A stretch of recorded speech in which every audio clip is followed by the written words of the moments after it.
Jepang tuh tidak menggunakan nama Nihon, melainkan Wakoku atau sebutan nama yang digunakan Tiongkok dahulu kala untuk menyebut kelompok etnis yang hidup di Jepang disebutkan zaman 3 negara. Nah, pada umumnya Jepang itu tidak memiliki hari kemerdekaan karena dia tidak dijajah melainkan menjajah, kayak menjajah Indonesia dan menjajah Korea Selatan. Namun dia menetapkan tanggal 11 Februari sebagai hari nasionalnya.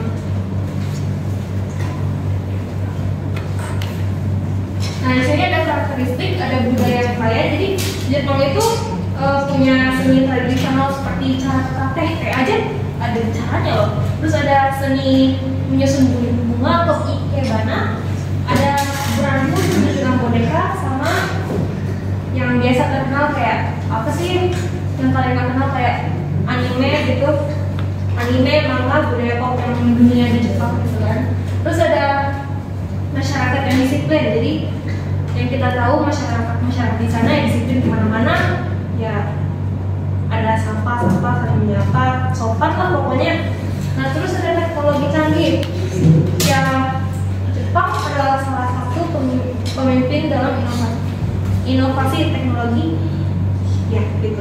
Dan terkenal dalam perusahaan-perusahaan. Terus ada makanan yang beragam gitu kayak sushi, onigiri, dan lain sebagainya. Terus ada kondisi geografisnya. Jadi Jepang itu sering gempa bumi ya, karena terletak di wilayah Ring of Fire, terutama kayak tempat-tempatnya, pulau-pulaunya yang ada di Honshu, Hokkaido, Kyushu, dan Shikoku. Nah, terus ada iklim yang berubah-ubah yang kita tahu Jepang punya 4 iklim, yaitu iklim musim semi. Pokoknya ada musim semi, musim gugur, musim dingin, dan panas, dan lain sebagainya. Terus ada keragaman hayati. Ya, kalau misalnya kalian ke onsen lah, tahu kan onsen? Biasa bakal ketemu ini monyet. Bakal ketemu monyet. Terus di sana juga ada rusa, di sana ada kayak tempat di suatu tempat di mana penuh dengan rusa, dan rusanya itu lepas gitu. Next dong.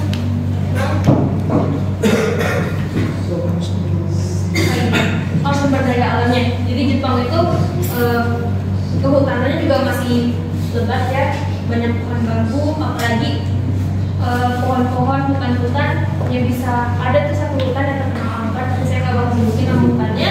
Terus ada perikanannya, bisa dilihat ikannya gede, segede manusia. Terus ada pertambangan emasnya, itu pertambangan nomor 1 emas di mana di Jepang atau di mana gitu, saya juga lupa. Terus ada perkebunannya. Nah, sini ada pendidikannya sama kesehatannya. Jadi Jepang itu nggak jauh beda sama kayak negara-negara lain. Dan pendidikan di Jepang itu diatur secara ketat. Terus dianggap penting bagi masyarakat ya. Biasa kayak kita ada SD, SMP, dan SMA juga. Terus ada pendidikan sekolah perguruan tinggi. Jadi ada ujian masuk perguruan tinggi yang memiliki peran dalam karir-karir masa depan mereka. Terus ada Jepang merupakan campuran antara asuransi kesehatan, pemerintah sama swasta. Jadi penduduk harus memiliki asuransi kesehatan. Nah, baik melalui asuransi kesehatan pemerintah atau swasta. Jadi pelayanan kesehatannya itu berkualitas tinggi. Terus dengan fasilitas modern, tenaga medis terlatih. Mereka tenaga medisnya juga terlatih ya, juga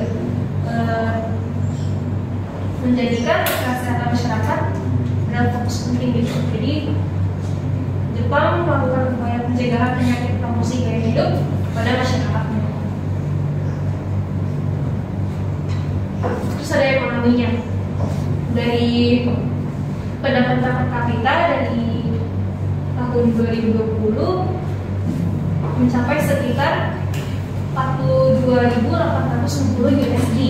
Jadi Jepang itu salah satu negara maju dengan pendapatan per kapita yang tinggi. Terus perekonomian Jepang biasanya berada di peringkat ketiga atau keempat terbesar di dunia menurut PBB.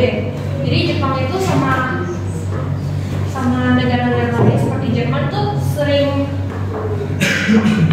salip-salipan untuk tiga atau keempat gitu. Mas nah terus ada tempat wisata nih, ini Saint Josie itu kayak temple gitu. Terus ada Universal Studio, ini yang pas era-eranya Mario. Terus ada Disney Sea, kembarannya Disney. Terus ada Dr. Dully, Akihabara, tempat-tempatnya kayak wibu lah. Terus ada Disney Park, kekuatan militer. Jadi Jepang memiliki salah satu kekuatan militer terbesar di dunia. Nah, nggak jauh-jauh lah kayak Indonesia punya TNI Angkatan Laut, Darat, sama Udara. Jepang juga punya pertahanan yang sendiri kayak bela diri, maritim Jepang, pasukan bela diri darat Jepang, dan angkatan udara bela diri Jepang. Ya cabang-cabang angkatan bersenjata pokoknya gitu. Nah Jepang itu memiliki kekuatan militer. Ada yang bilang dia ke-8 dari 145 negara, ada yang bilang dia urutan ke-5 di dunia. Ya dengan indeks 0,1195. Ya walaupun negaranya kecil, orang yang gak begitu banyak seperti Amerika Serikat atau Tiongkok atau enggak India, Jepang itu juga punya. Jepang memiliki peringkat ke-5 di kekuatan militer di dunia.